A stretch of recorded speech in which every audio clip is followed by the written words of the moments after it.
Si tu arrives sur cette chaîne, bienvenue, c'est une chaîne de défi santé. Et dans ce cadre, nous sommes en train de traiter tout au long de la semaine l'approche du jeûne, les différents types de jeûne, le pourquoi, le comment. Et nous appuyons sur le livre de Bernard Clavière.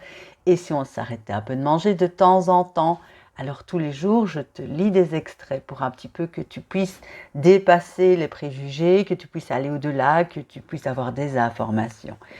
Là, nous sommes aujourd'hui dans Il y en a même qui ne mangent pas pendant des années. Alors, qu'est-ce que Bernard nous dit?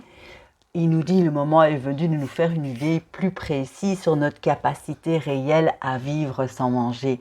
C'est un thème que j'adore, quand je te l'ai dit, comme je te l'ai dit hier. Moi, j'ai moi-même fait tout un tas d'expériences et j'espère pouvoir être en forme et que ce soit le moment de pouvoir recommencer aussi. Dans ce passage que je vais te lire, il fait le résumé et il va chercher des informations sur les différentes personnes qui sont restées des années sans manger tout au long de l'histoire.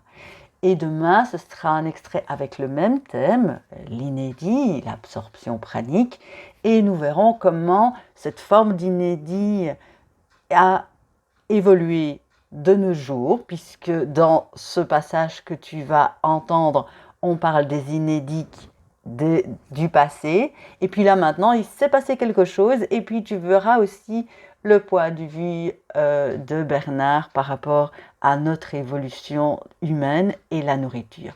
On n'en est pas encore là pour le moment. Écoute bien avec attention et détente ce passage sur les personnes qui ne mangent pas pendant des années. Je te dis à demain. Ciao, ciao. Il y en a même qui ne mangent pas pendant des années. Le moment est venu de nous faire une idée plus précise sur notre capacité réelle à vivre sans manger. Si on nommait le cas des grévistes de la faim, qui on l'a vu ne sont pas des jeûneurs et meurent effectivement, aucun jeûneur véritable n'est jamais mort de faim parce qu'il connaît son corps, il est à son écoute et sait reprendre son alimentation au moment juste. Mais on connaît des cas bien documentés de personnes qui sont restées sans aucune nourriture, beaucoup plus longtemps. Nous entrons ici dans le domaine du mystérieux, de l'inexplicable en l'état actuel de nos connaissances scientifiques. Si je ne peux éviter de mentionner ces cas ici, je ne les classe pas pour autant dans la catégorie des jeûneurs, ni des grévistes de la faim. Aucun d'eux n'a souhaité arrêter de manger pour quelque raison que ce soit, mais les faits sont là. Ils ont pu vivre des années, des dizaines d'années même, sans rien manger. Certains ont mené une vie normale, d'autres non. Certains ont été en parfaite santé, d'autres grabateurs, n'ont jamais quitté le lit. Mais tous ont vécu. Alors, doit-on vraiment manger pour vivre? Depuis des siècles, l'histoire a gardé la trace de personnages que les érudits appellent des inédits. Des gens qui sont restés des années sans manger ni boire. Bien évidemment, beaucoup ne manqueront pas de prétendre qu'il y a eu imposture, et pour les cas les plus anciens, qui pourraient leur prouver le contraire. Les archives historiques ne sont pas des constats d'huissier, et l'on sait qu'il n'y a pas plus aveugle que celui qui ne veut pas voir. Pourtant, la vie de ces inédits est parfaitement connue, d'autant plus qu'elle a été parfois rapportée par des auteurs au-dessus de tout soupçon, dont Jean Guiton, philosophe, auteur de quelques 80 ouvrages et membre éminent de l'Académie française. Je réfère en particulier le lecteur au tableau publié dans Les pouvoirs mystérieux de la foi, rassemblant les principaux inédits de l'histoire, dont certains furent aussi stigmatisés. Toutefois, une précision s'impose ici. Contrairement à ce qu'affirment Guiton et Antier, on distingue les inédits volontaires qui ont fait vœu de jeûne absolu et ceux à qui cela est imposé. À l'exception de Nicolas de Flux, aucun des inédits catholiques n'a jamais émis le vœu de jeûne absolu. Joachim Boufflet avance une autre théorie. Ils ont vécu ce phénomène, faisant irruption dans leurs existences à la fois comme une proposition divine et dans ses modalités comme une contrainte apposée à leur nature, leur permettant, la grâce aidant, d'évoluer vers un état de parfait abandon à l'indéchiffrable dessein de Dieu. Ils ont perçu dans l'immédiat un appel à vivre quelque chose de mystérieux. C'est justement dans la catégorie des saints de l'Église que l'on trouve les grands inédits de l'histoire, dont l'immense majorité ont été des femmes. Catherine de Sienne, au XIVe siècle, qui jeûna 8 années. Catherine de Gênes, au XVe siècle, resta 23 ans sans manger. Ludwine de Schiedman, Hollande, 38 ans. Cette dernière arriva à boire un peu d'eau. Nicolas de Flux, en Suisse, 19 ans. Ce dernier, un des rares inédits de sexe masculin, est le seul à avoir décidé de ne plus manger après avoir consulté son confesseur, le cardinal Charles Journet. Il ne serait pas raisonnable de nier la réalité de tels cas sous prétexte qui se situent dans un lointain passé. Les observateurs et commentateurs de l'époque n'étaient pas moins crédibles que nos scientifiques et journalistes modernes, d'autant plus que l'Église catholique n'a jamais encouragé le refus de se nourrir en dehors des périodes canoniques. Elle avait plutôt tendance à considérer ce désir comme une impulsion diabolique, donc à combattre. La caution de l'Église qui a canonisé ou béatifié ces personnages s'impose donc comme une garantie de rigueur de l'enquête scientifique et d'authenticité de l'inédit. Nous ne citerons pas les très nombreux inédits mystiques recensés par l'Église, dont les premiers remontent au Moyen-Âge. Le lecteur intéressé se référera aux ouvrages spécialisés.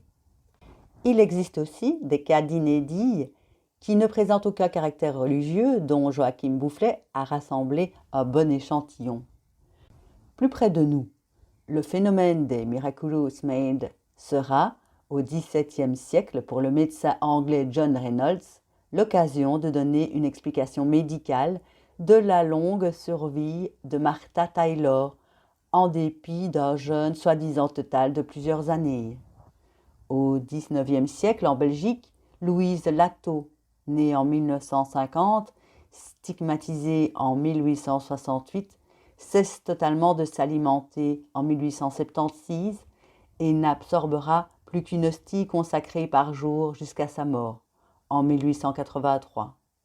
Les documents scientifiques de première main abondent sur cette mystique qui fut examinée à fond et à maintes reprises et suivie jusqu'à sa mort par un grand nombre de savants ayant exactement toutes les compétences requises. Les docteurs Lefebvre, professeur de pathologie, Ayrion, chargé de la clinique des dermatoses, Van Cappen, professeur d'anatomie générale, tous trois de la faculté de médecine de Louvain, Warlomont, de l'Académie royale de médecine de Belgique, Croc, professeur de la faculté de médecine de Bruxelles, Molloy, plus tard recteur de l'Université College de Dublin, etc. Il y a aussi Molly Francher. Cette Américaine vécut sans rien manger à partir du moment où elle devint invalide, frappée par la tuberculose à l'âge de 18 ans, en 1866, et cela jusqu'à sa mort en 1900.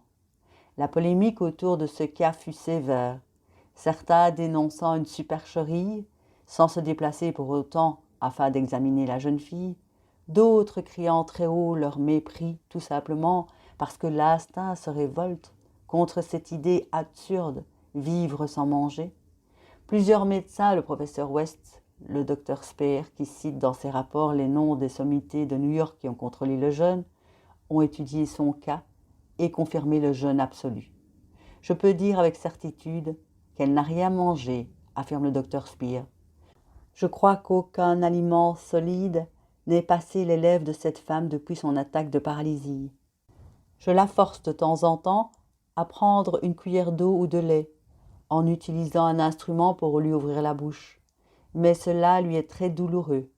J'ai pris toutes les précautions contre la supercherie, arrivant parfois à l'improviste chez la malade à 11 heures du soir ou à minuit. Je l'ai toujours trouvé couché dans la même position. Mes confrères de la profession médicale étaient au début enclins à se moquer de moi quand je leur parlais de la longue abstinence de cette malade et de ses facultés intellectuelles. Mais ceux qui sont venus la voir sont convaincus. Il y a également la veuve Zélie Bourriou. Que n'a-t-on pas raconté sur elle? Elle vivait en Dordogne, à la Verrerie, commune de Pauzac. À 35 ans, elle perdit accidentellement son mari et ses enfants. Elle en fit une maladie nerveuse et fut conduite à l'hôpital de Bourdeille, près de Brantôme. Elle resta 125 jours sous étroite surveillance, sans rien prendre qu'un peu d'eau qu'elle rejetait. Les journaux de l'époque, en 1896, évoquèrent largement ce cas. Elle resta 9 ans sans manger, tout en gardant sa vivacité. Quand on l'interrogeait sur son abstinence, elle disait en patois « Je ne pourrais pas avaler seulement gros comme cela d'aliments » et montrait la tête d'une épingle. En 1900, Gaston Méry écrivait « Je connais une femme dont on ne parle jamais et dont le cas qui dure depuis 17 ans me paraît extraordinaire. On pourrait l'appeler la Jeuneuse d'Othon, du nom du joli village normand où elle habite, à 200 pas de Caen. Rose Savary ne dort jamais et ne mange pas. Elle a 42 ans. Depuis 1883, elle est couchée. De quoi souffre-t-elle? D'un arrêt des fonctions de l'estomac. Elle ne peut rien digérer. Cette jeuneuse avait des sensations de faim, cas assez surprenant. Comme elle supplia un jour qu'on lui fasse goûter une fraise, on la lui donna dans un peu d'eau sucrée. 2 jours plus tard, elle vomit la fraise intacte. Aucun des médecins consultés ne parvint à guérir cette malade. Il y a aussi Theresa Neumann, la fameuse mystique catholique de Bavière. Elle nous offre un des exemples d'inédits les plus remarquables. Son histoire est suffisamment récente pour être bien connue. Theresa est née le 8 avril 1898 à Konnerschroth, en Bavière, où elle vivra jusqu'à sa mort le 18 décembre 1962. Sa vie n'est qu'une longue suite de miracles. Fille aînée d'un tailleur dans une famille de 11 enfants, elle a commencé à travailler très jeune dans une ferme. Mais après plusieurs chutes, elle est restée paralysée, puis aveugle à partir de 1919. Clouée au lit, elle souffrit d'escarres atroces qui mettaient ses os à nu. Ayant beaucoup prié pour la béatification de Thérèse de Lisieux, Theresa fut guérie de sa cécité le jour même où cette béatification fut annoncée par le Vatican, le 29 avril 1923. 2 ans plus tard, lors de la canonisation de la sainte de Lisieux, Theresa est en même temps guérie miraculeusement de sa paralysie et de ses escarres.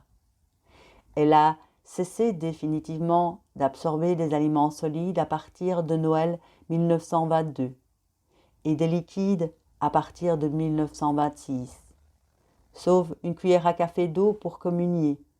Elle cessera également de prendre à partir de 1927. En 1926, elle reçoit pour la première fois les stigmates du Christ, allant jusqu'à pleurer des larmes de sang. En juillet 1927, le docteur Albert Lescher et 4 infirmières franciscaines la veillèrent 24 heures par jour pendant 2 semaines. Ils confirmèrent que Theresa n'avait rien absorbé d'autre qu'une hostie par jour et qu'elle s'en trouvait très bien, sans perte de poids, ni déshydratation ou signe de fatigue. Certains vendredis, au cours de ces expériences des stigmates, Theresa prononçait des phrases qui furent identifiées par des spécialistes comme étant de l'ancien araméen, langue parlée par Jésus. On dit qu'elle pouvait aussi comprendre l'hébreu, le grec et le latin. Le procès en béatification de Teresa est actuellement en cours. En France, beaucoup se souviendront de Marthe Robin, 1902-1981. Cette paysanne de Châteauneuf de Galaure, dans la Drôme, est restée 52 ans, sans pouvoir déglutir quoi que ce soit, même de l'eau. Gravement malade depuis l'âge de 16 ans, elle voua sa vie à Dieu le 15 octobre 1925. À partir du 25 mars 1928, ses jambes restèrent définitivement paralysées. Depuis ce jour-là, elle ne put plus absorber aucune nourriture, si ce n'est la communion au maximum 2 fois par semaine, ni dormir. Incapable des déglutitions, elle n'avalait pas l'hostie, mais selon les témoins, celle-ci semblait disparaître dans sa bouche.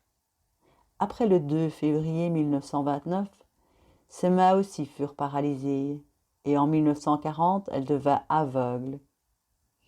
En 1929, elle reçut les stigmates et à partir de ce jour vécut régulièrement, du jeudi au vendredi, la passion du Christ, d'une façon si intense que le sang lui sortait du front et des yeux. À 16 ans, elle avait dit à son père, parlant d'elle-même, en lui montrant une simple croix de bois vide, « Il n'y a personne, on s'y mettra ». Alors qu'elle était quasi inconnue du public de son vivant, les consignes de discrétion autour de Marthe Robin furent implicitement levées après son enterrement, auquel assistèrent 6 évêques et environ 7000 personnes. Des récits de sa vie furent publiés de par le monde, par tous les médias de l'époque. De nombreux médecins ont étudié le cas de Marthe Robin, ses stigmates, l'Église étant toujours très prudente sur ces phénomènes mystiques.